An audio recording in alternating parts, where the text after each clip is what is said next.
Morning, this is Stronghold Canyon in the Dragoon Mountains, and I'm going to stop here to talk about an anime. Seirei no Moribito.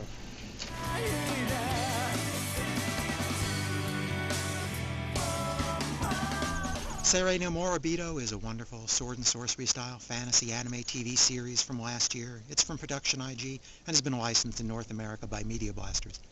Before I heard about the Media Blasters license, I'd already begun importing these DVDs from Japan. So this is my opinion based on those.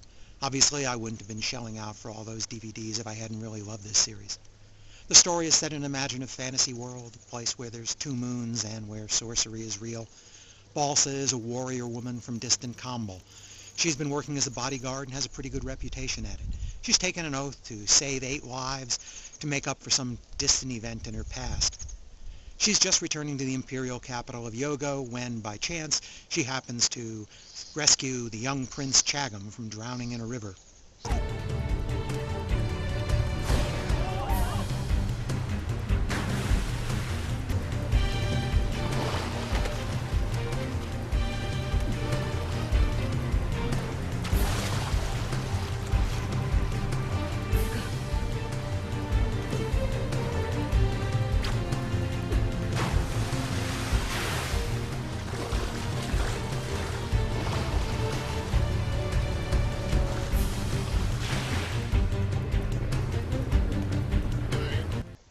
They say no good deed goes unpunished. That act earns Balsa a scolding for daring to have gazed on the royal person.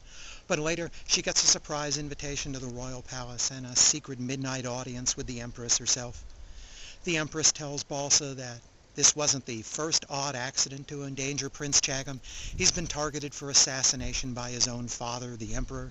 The kid suffers fits and is believed to be demon-possessed, an unacceptable blight on the imperial bloodline. So an accidental death would be really politically convenient. One of the other characters will later describe imperial politics as the world that lets no one leave alive. Having been told so much, Balsa really has no choice but to accept the Empress's job offer to guard Prince Chagam. She takes the prince and flees the capital, imperial assassins in hot pursuit. Luckily, Balsa has some truly staunch friends herself, such as the street urchin with buck teeth, Toya. Well, it turns out Prince Chagam really is possessed. By what, and with consequences hard to say. Balsa ends up visiting her old friend Tanda, a healer who swears he learned all his healing skills by patching up Balsa's many wounds over the years. Tanda's teacher, the old shaman Torgai, already knows of the prince's possession and sets off to learn whether it's for weal or woe, while Balsa does her best to hide and raise the child out of the imperial spotlight and away from the assassins. Let me say this bluntly, this is a really awesome fantasy series. It's simply amazing. First, it's got a good story told without a lot of diversion. Second, it has a great cast of characters all around. They're smart and well motivated. We even understand the thoughts of those trying to kill the prince and appreciate their efforts. And these characters actually communicate with each other. How many series have you seen where characters have fought needlessly simply because they wouldn't talk to each other first? There are some meetings here, some of which we can anticipate for half a dozen episodes just to hear 2 opponents finally exchange information. Balsa herself is a strong and mature woman, but far from being a superwoman. She has a good reason to fear a fight with the imperial elite, as episode 3 makes abundantly clear. Because Balsa is demonstrably fragile, the series can generate tension and suspense. For example, there's an episode where Balsa and Chagam hide in a storage shed while imperial gods talk with a shopkeeper nearby, wondering if the shopkeeper's going to turn them in.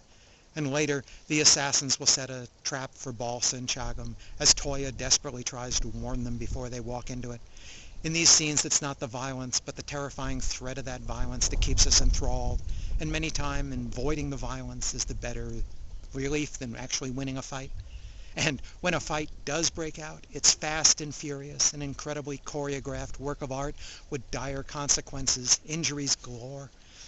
This isn't some bloodless conflict where everyone fights and then jumps up, completely healed and ready to go on for more. These fights kick ass.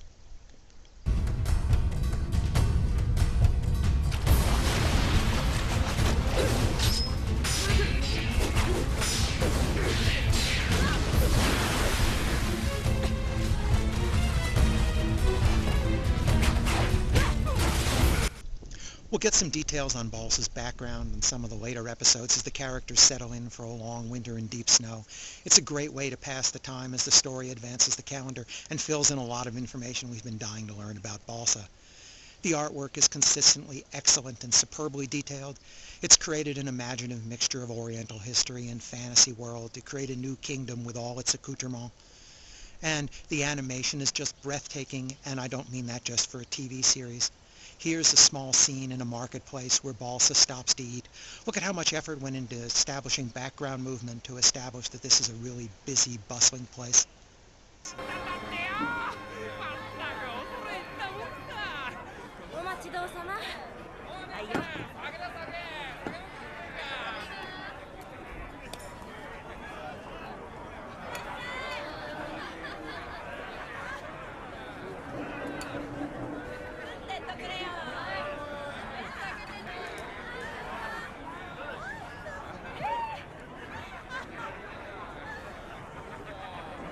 I don't think Ghibli put that much effort into their Earthsea theatrical movie.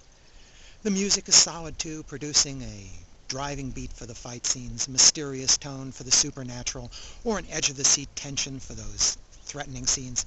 I even enjoy the opening song performed by L'Arc-en-Ciel, and I don't like French rock music.